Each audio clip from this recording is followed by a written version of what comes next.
अस्सलामुअलैकुम वरहमतुल्लाहि वबरकातुह। मैं हूँ कारी मोहम्मद फारूक अत्तारी और एक नई वीडियो में एक नए टॉपिक के साथ एक नए सवाल के जवाब के साथ आपकी खिदमत में हाजिर हूँ। उम्मीद है आप सब खैरियत से होंगे। अल्लाह रब्बुल इज़्ज़त आपकी और आपके अहले खाना की हिफाजत फरमाए।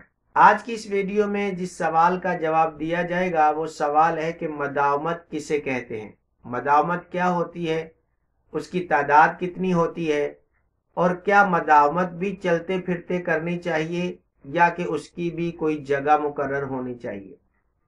जो आमाल आपने किए हैं, जो वज़ाइफ आपने किए हैं, उनको अपने विर्द में रखने का नाम मदावमत कहलाता है। जो तादाद आपके उस्ताद की तरफ से, आपके टीचर की तरफ से आपको दी गई है, उतनी तादाद के मुताबिक आपने उसी अमल को अपने विर्द में रखना होता है जो अमल आपने किया है अपने उस्ताद मोहतरम की इजाजत से। तो बस यही मदावमत है, इसे ही मदावमत कहते हैं। मदावमत लाजमी करनी चाहिए, इसके अंदर बिल्कुल भी सुस्ती और काहली नहीं करनी चाहिए। जो मदावमत के अंदर सुस्ती करते हैं, काहली करते हैं, कमजोरी दिखाते हैं, कभी पढ़ लिया कभी ना पढ़ा, कभी कर ली कभी ना की, कभी कम कर ली कभी ज्यादा कर ली, तो उन्हें कोशिश करके उतनी ही तादाद रोजाना अपने विर्द में रखनी चाहिए जितनी उस्ताद साहब ने बताई है। जितनी आपकी मदावमत पर पाबंदी होगी, जितनी आपकी मदावमत ज्यादा होगी, उतना ही आपका अमल ज्यादा पावरफुल होता चला जाएगा। लिहाजा इसमें सुस्ती बिल्कुल भी नहीं करनी चाहिए और कोशिश ये करनी चाहिए कि मदावमत भी एक अच्छी और पाक साफ सुथरी जगह पर की जाए।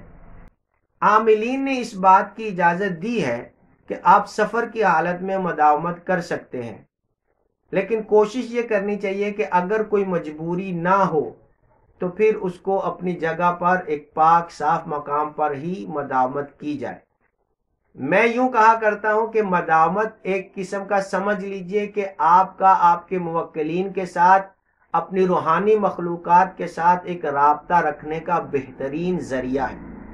जिस तरह कोई आपका दोस्त होता है, आपसे मोहब्बत करने वाला है, आपसे प्यार करने वाला है, आप उसको कॉल करते रहते हैं, मैसेज करते रहते हैं, तो आपका राब्ता जो है वो रहता है, हाल चाल एक दूसरे का आप पूछते रहते हैं। इसी तरह आपकी जो रूहानी मखलूकात हैं, जो रूहानी मखलूक है जो आपसे मानूस हो चुकी है और आपकी औरात की वजह से, आपकी पढ़ाई की वजह से आपके करीब है, तो इस तरह आपका राब्ता जो है वो उनके साथ बरकरार रहता है। तो मदावमत को बड़ी पाबंदी के साथ करना चाहिए, इसमें बिल्कुल भी सुस्ती नहीं करनी चाहिए।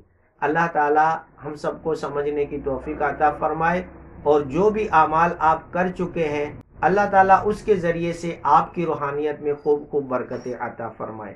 एक नई वीडियो में एक नए टॉपिक के साथ इंशाअल्लाह जल्द ही आपकी खिदमत में हाजिर होंगे। आप हमारे साथ बने रहिए, चैनल को सब्सक्राइब कर दीजिए और अगर वीडियो अच्छी लगे तो लाइक और शेयर भी जो है वो करते रहें और कमेंट्स बॉक्स में अपने ख्यालात का इजहार जरूर करें।